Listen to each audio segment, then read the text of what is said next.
There seems to be a bit of a divide between people who collect cash registers and people who collect mechanical calculators. But for me, they're all interesting mechanical machines, so I collect both. And I wanted to do this little video to demonstrate how the 75 principle mechanism works on these NCR cash registers. The 75 principle was what they gave the mechanism name originally, back when it came out in 1892. And it was used for several models, including Model 79, which is where the name came from. I think they went down to like 68 or something. Anyway, the model numbers before 1908 were very confusing, and they had a whole bunch of models that used this mechanism, including Model 79. And then in 1908, they redid the models to the classification system, so then this mechanism was used in the class 400 and 500 brass registers. And then when they did away with the brass registers, this mechanism was used in the 800 and 900 steel case registers, and then later on used in the class 1800 steel case register, which is what this is. This is a class 1800. So the mechanism is basically the same, mostly just the outer case changed. This one has a little bit later style of a motor than the original electrified 79 principles would have had. But overall, it's, kind of the same idea. Also, the printer is a little bit different, but we're not going to really talk about the printer today. So I just want to give a little overview of the core principles of this mechanism. So as you can see, the banks of keys are arranged vertically with 1 down at the bottom all the way up to 9 at the top in these cast iron sections here. And these sections are basically slices that go all the way through the machine. So this piece of cast iron here, it goes all the way through into the back and up to the top here, where it supports the drive mechanism for the indicator display. So I have this column partially assembled. I'll take a look at that in a minute, so you can see exactly how the mechanism works. You can see across here, this is the sales counter, and of course, my focus is not working. For some reason this camera always makes everything so dark, so I have to lock the exposure that also locks the focus anyway. You can see this these digit wheels up here. This is the sales total register. So the original purpose of cash registers was not to help clerks total up sales, but to prevent clerks from stealing money out of the cash drawer. So by registering each purchase and showing the customer the amount being registered, the customer would see that the amount being registered is correct. That would add to a daily total, and at the end of the day, the store owner would know how much cash to expect in the drawer, so that would prevent the clerks from stealing any of it. So this does not, ring up individual items. This type of cash register is only used for entering the sales total, displaying the total to the customer, and then the customer would obviously pay that total and put the money in the drawer. As you can see, there's quite a large drawer on this one. And yes, this is sitting on the floor on this little cart because this machine weighs 200 pounds, and I'm not going to lift that. So anyway, as I was mentioning, it has the sales total here, so every amount that you ring up on the register gets added to this total. And yes, it does look kind of funny. It starts with these 2 digits over here are the cents, and then you've got your first dollars here, your $10 here, and then the rest of these are all, subsequent dollar digits. And I did that because each of these, because the keys are so spread out, each of these columns of keys has to have an input to that register. So that they're kind of spread out that way to accommodate the spreading out of the keys, the key columns. So, how do you operate this machine? Well, the first thing you do is you have to enter an amount. We'll say 75 cents. And then we push one of the clerk initial keys over here. So depending on which clerk you were in the store, you would be assigned one of these keys. And then you would just push whichever one you are. And normally that would activate the motor, but I don't have the motor hooked up right now. I don't have it plugged in because I haven't gotten a chance to inspect and oil it yet. So we're operating on that big crank there for now. So if I push one of these keys, you'll hear the clutch click in over there, and that will unlock the crank. Right now this is locked. Can't do anything. So that activated the motor clutch, and now we can turn the crank. And see if I can get this all in one shot. Probably not, because the machine's very large, but oops.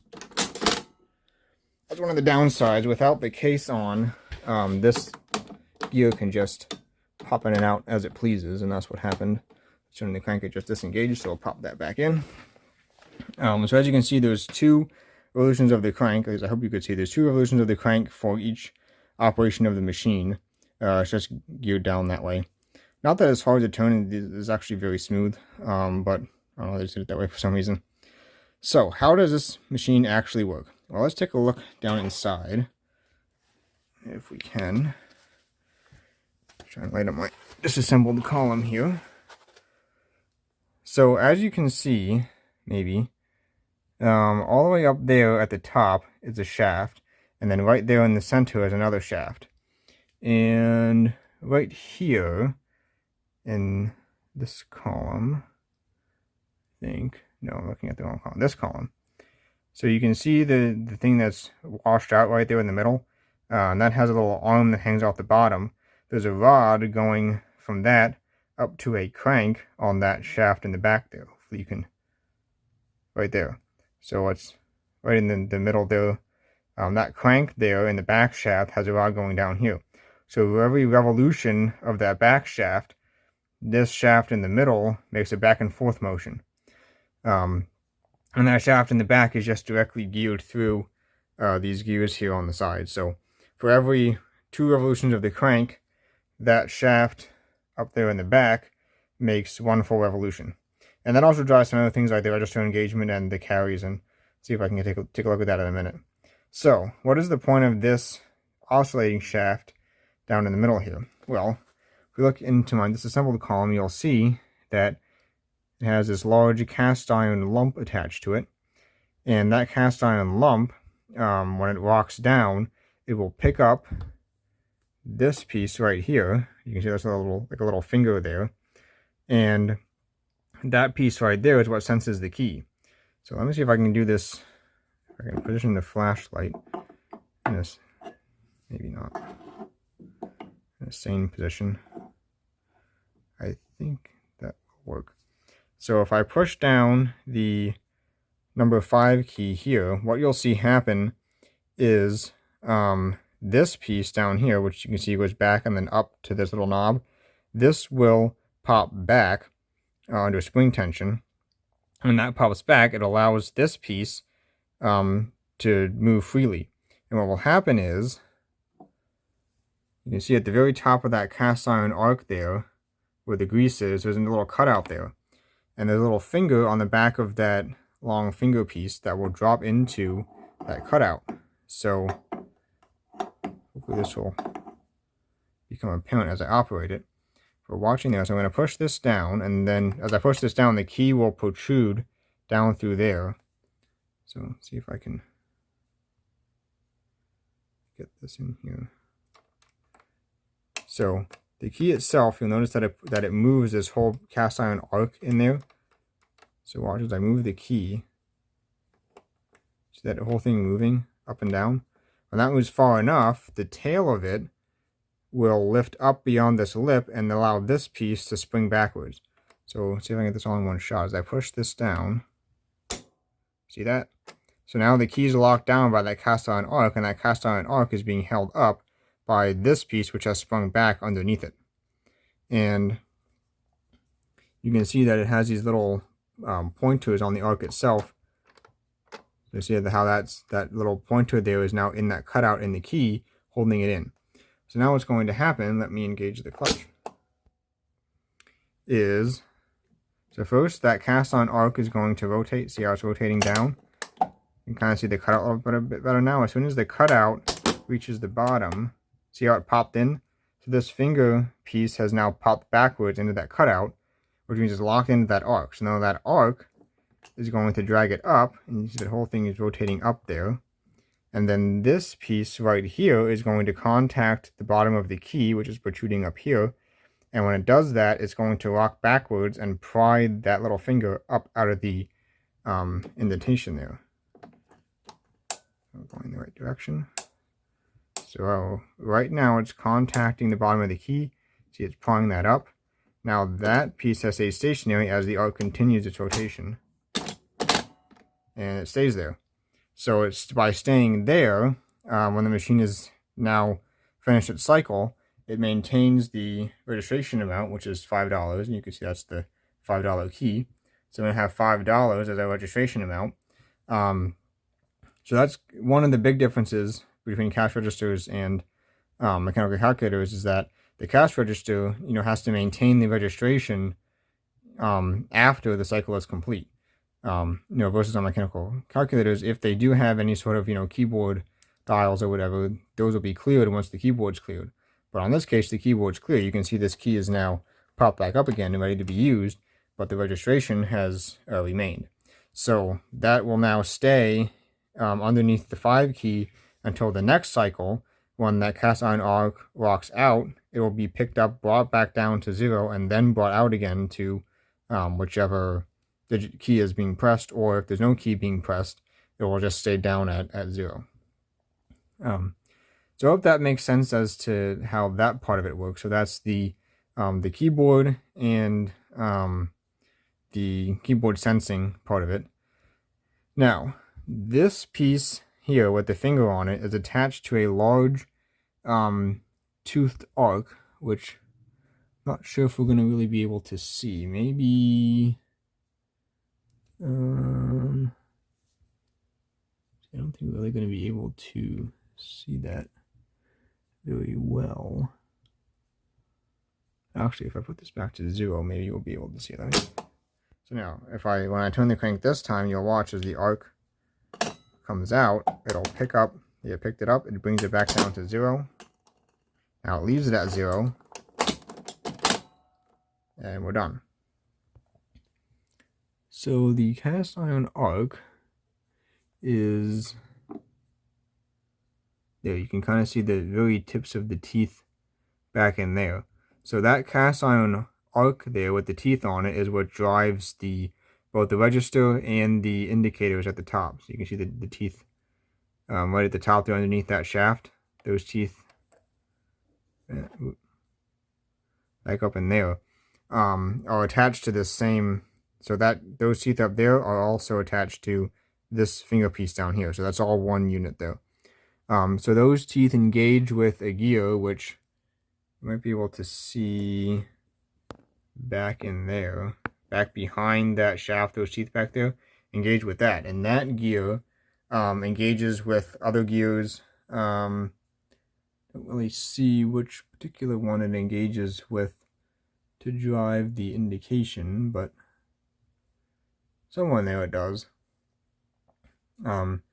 There's a whole bunch of different shafts because there's 2 indicators. There's one that faces you, the clerk, and one that faces the customer. That's why these upside down ones, you see these upside down ones here, those would only be covered up by the case, and you would only see the upside up ones, and the customer would only see the other side of these upside down ones. So that's why there's all these shafts across the top, because that's to keep both of those in sync. And you see this is the clerk initial one, so we were on clerk E is the last key I pressed. On the upside down ones, the customer would also be seeing E on the other side.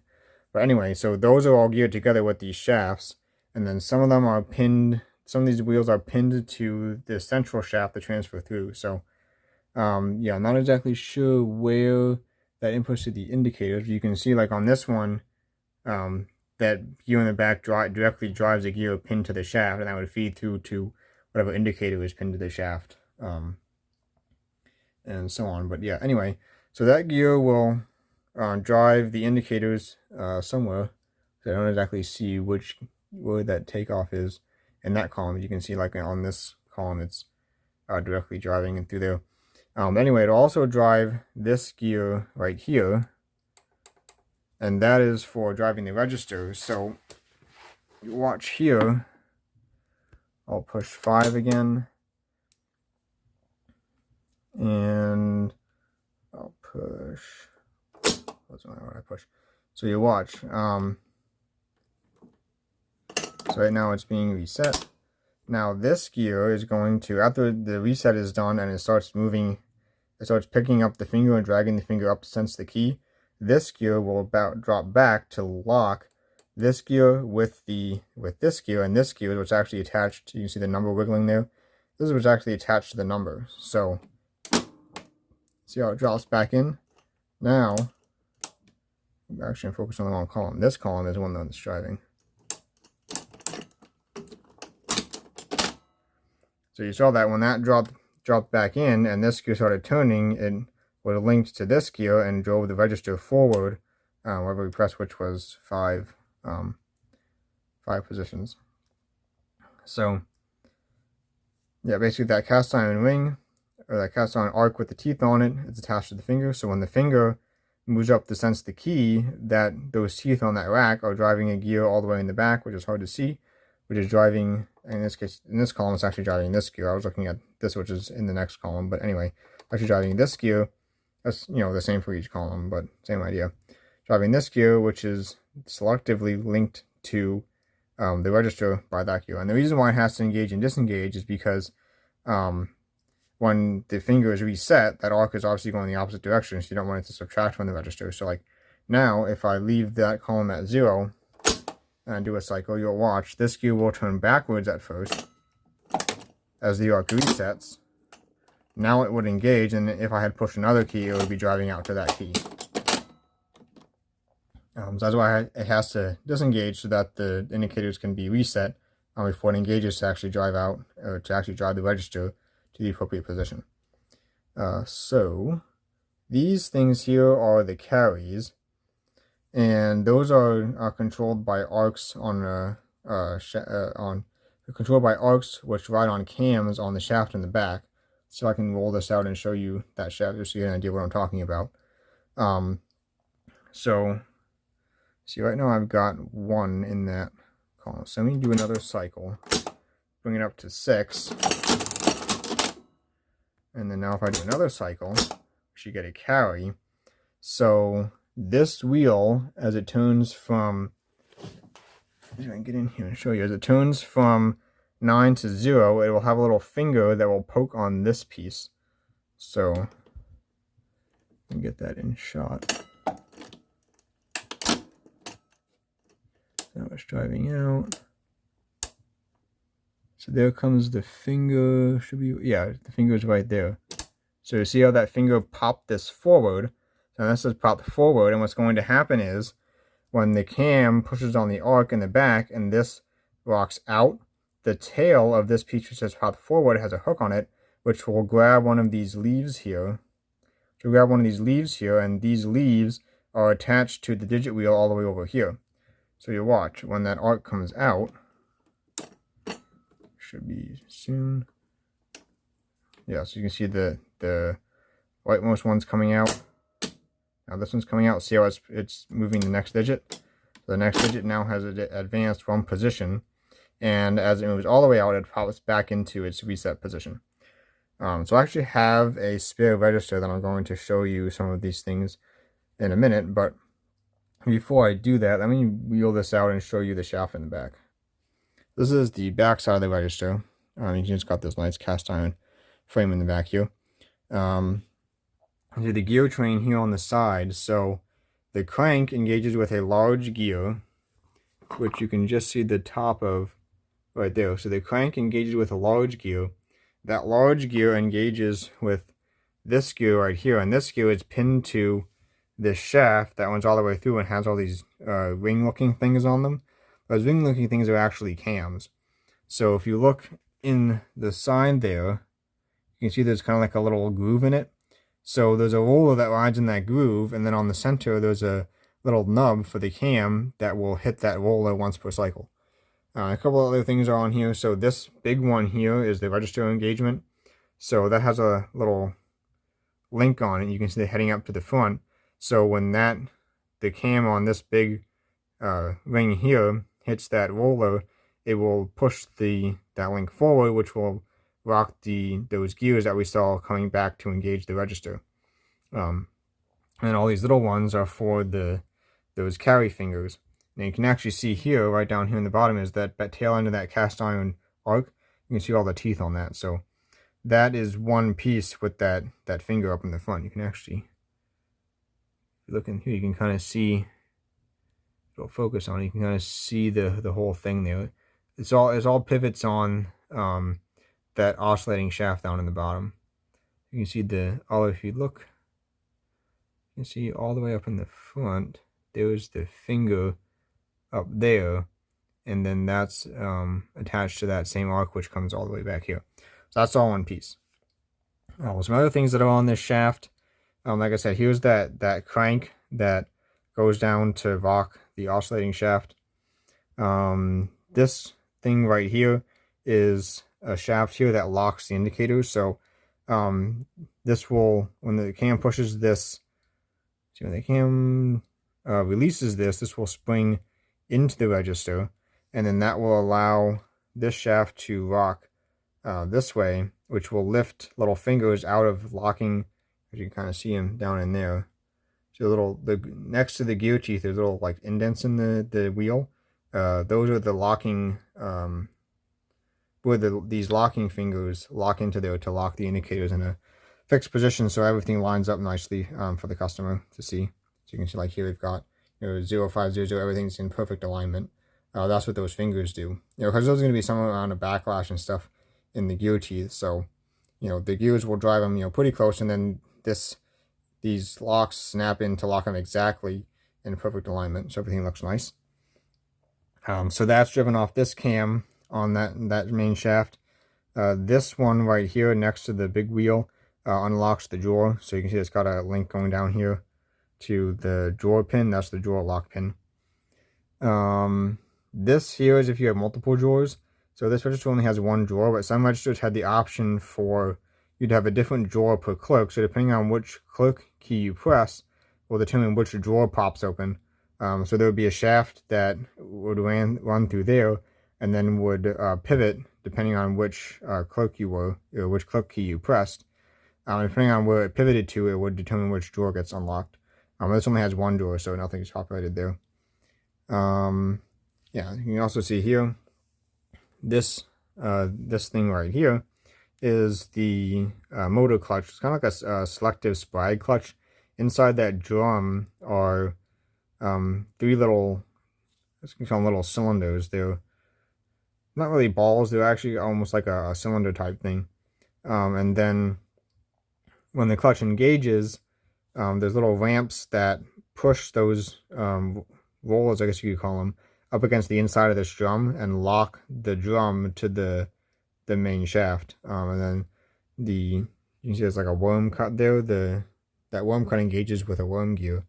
You can almost kind of see it there on the end of the motor shaft. But like I said, this will also all be gone through. I have to take that clutch apart, clean it all out, and put fresh grease and everything in it, and clean up the motor and everything. So that has to be done yet. But anyway, so I think that's pretty much everything I can really show you on the register itself. We went through how the keys work, how the keys are sensed and everything up through to the register drive. So let me show the register itself. This is the register I have out of a parts machine. Ignore the fact that it's dirty. It's also very dark over here because my light is overshining on the register itself. But oops. You can see it's basically the same idea. This has one less column than the other one. This is from a register that only went up to $90 versus the one I just showed goes up to $900. Or I should say $999.99 is the maximum amount you can enter in that. But this one would have one less column. So as you can see, this is that link I was talking about. So that roller, this roller here is what rides on the inside of those cams there that I showed you. And as the cam comes around, this will push in and out like that. And the hooked end of this hooks onto, I can show you here, the little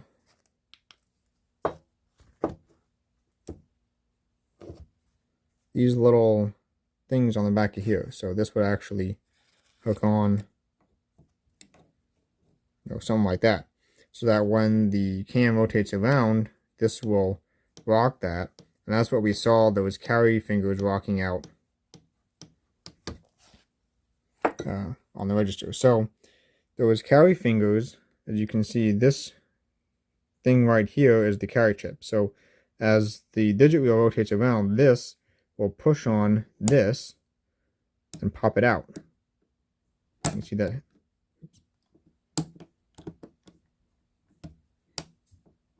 It has two positions there, so it can pop out. And then when it pops out, you can kind of see down there, the tail end of it has a hook on it. So when it's popped out, the hook, see, it grabs onto one of those detents there and pushes the next position, or the next digit, one position forward. So if I pop this in, as I rock this out, then the next digit over there drives one position forward. So that's basically how that works. It's kind of hard to see the back end of it with everything in the machine, so I just wanted to show this this register like that. With it out of the machine to kind of get you a better idea of how those carriers work. And like I said, these gears are free floating on here, and they don't actually drive the register until those either gears rock back to lock this gear with this gear, and then this gear is what actually, see, that's free, but this gear here is what actually drives the register. So the only thing I wanted to show is the keys themselves. So these are the keys out of the register. This is one of the ones I haven't put back in yet from that column that I was demonstrating. You see, these are pretty heavy keys. It's actually like a 1/4 inch square steel shaft that the key's made out of. And then the top part has like a little cup, and then the number is actually on a plastic insert that goes into that cup, and a brass ring is pressed on around it to hold the plastic insert in. Originally they were actually glass inserts with the numbers etched in the back of the glass. And then, you know, they would infill that etching with silver or whatever color, and then paint over it with another background color. So you'd actually be looking through the glass to see the number, which is a pretty cool effect. But this one just has the plastic ones. So this key has two little knobs on the side. Those are the top stops. So when the key is sprung up, these knobs hit on the bottom of those cast iron pieces. Actually this piece right here, you can't really see it, but those knobs on the side of the key hit on the bottom of this, and that's your key stop. And additionally, the spring also pushes up on the bottom of the, so the spring pushes up on one side, and the top side is the stop. At the bottom, it has this little ramp. So as you push the key down, this little ramp is pushing on part of that cast iron arc and lifting it up. And then when the cast iron arc is lifted up to a certain place, and that interlock springs back and holds it up, at that time, another part of that cast iron arc is positioning itself inside this groove here, so that once it locks in, that piece of the cast iron arc is up in here, so the key can't pop back out again. So that was what locks the keys down in. Yeah, these are pretty heavy keys. Just for comparison, this is a key out of a merchant silent speed. So you can see there's quite a difference there. This is just a stamped steel part. There's a little indent on it, but that's just stamped in from the other side. So yeah, quite a little difference there. So yeah, I think that's about all I wanted to show on this right now. I think we pretty much covered everything. Just in case you're wondering, these counters here are the special key counters. So for example, if you have like a received on account or charge or paid out transaction. So received on account is like before credit cards, a lot of stores used to have, you know, internal store credit, which some stores still do. You know, that you can get a credit card from that store, it's not like a major credit card. But yeah, so you'd be able to have, you know, customer accounts, and if the customer came in to pay down their account, make a payment on their account, you would push this button, which would then just increment this counter. So the store owner would know, you know, how many people are just paying down their account versus actually making a purchase. This button here is for charge. So this is if you wanted to charge it onto your store account, or you push this down, and that would increment this counter here. Again, just so that the store owner would know, you know, how many people are charging versus paying cash. As you can see, if you don't push any of them, the default type is cash. So if you push none of these buttons, it'll just show cash up there. If you push one, it'll pivot to whichever one you push. And then paid out is if you need to open the drawer without making a purchase, you can push the paid out key. And again, that's kind of a risk because, the clerk would just push that key and then take all the money out of the drawer. So there's a counter for that too. Although even if they did that, it would still not match the sales total. So I guess not that big of a risk. But I guess you have this button, and it has its own counter, so you can see if your clerk is opening the drawer 500 times a day for no reason. Just sort of keep track of them for that. Oh, another interesting thing about these is they have electrodes. So this is the printer over here. The printer prints two things. It prints an internal strip of paper for the sales record. So that's these two rollers up here. So one, the paper roll would be on here, and then it would be taken up on here. And then for every purchase, it prints a record on that, so that at the end of the day, the store owner can, see the purchase amount and purchase type and the clerk for every purchase. Just, sort of bookkeeping type stuff. And it also prints a receipt, and the receipt would come out of here. And it also looks like it can support a slip printer. Some of them have slip printer, some of them don't. So you could actually stick, a piece of slip paper in here, and it would print right on that. But the interesting thing is, for the receipt printer, it has what are called electrodes, which, if we look at this drum here, it's actually a... Let me see, this is upside down. Yeah, it's going to be upside down no matter what. And now it's backwards, but... So, this would print on every receipt. This is Equipment and Supply Company. And it has the address there. And the telephone. And some information. There's your purchase receipt. And also print the customer number and the date. So this is the customer number. So for every operation of the machine, this would increment by 1. I just print that on the receipt. That's it on this one. There's another one down in the bottom there too that prints some more information. So you can actually get those to print whatever you want. It would print on both the front and the back of the receipt. That's another interesting feature. And then has knobs on here for you to set the date and reset the customer counter. Yeah, I think that's about it for this video. I just wanted to show a little demonstration of how the 79 principle, which again was used in the models like I think 60 something up through over 100, and then in the 400, 500, 800, 900, and 1800 class. This is an 1800 class. This was introduced in 1926, and I think it was taken off the market in, I think, 1933, so when they stopped making these. But the original mechanism was first put on the market in 1892 in the Model 79. So, yeah, I think the kind of principle of this mechanism with the finger that, comes out and then senses a key and then locks. And I think that was also used as a similar type mechanism that was used in the 2000 class, which they used all the way up into the 70s when they stopped making mechanical cash registers. But, yeah, I think that's about it for this video. So if you enjoyed this video, and thank you for watching.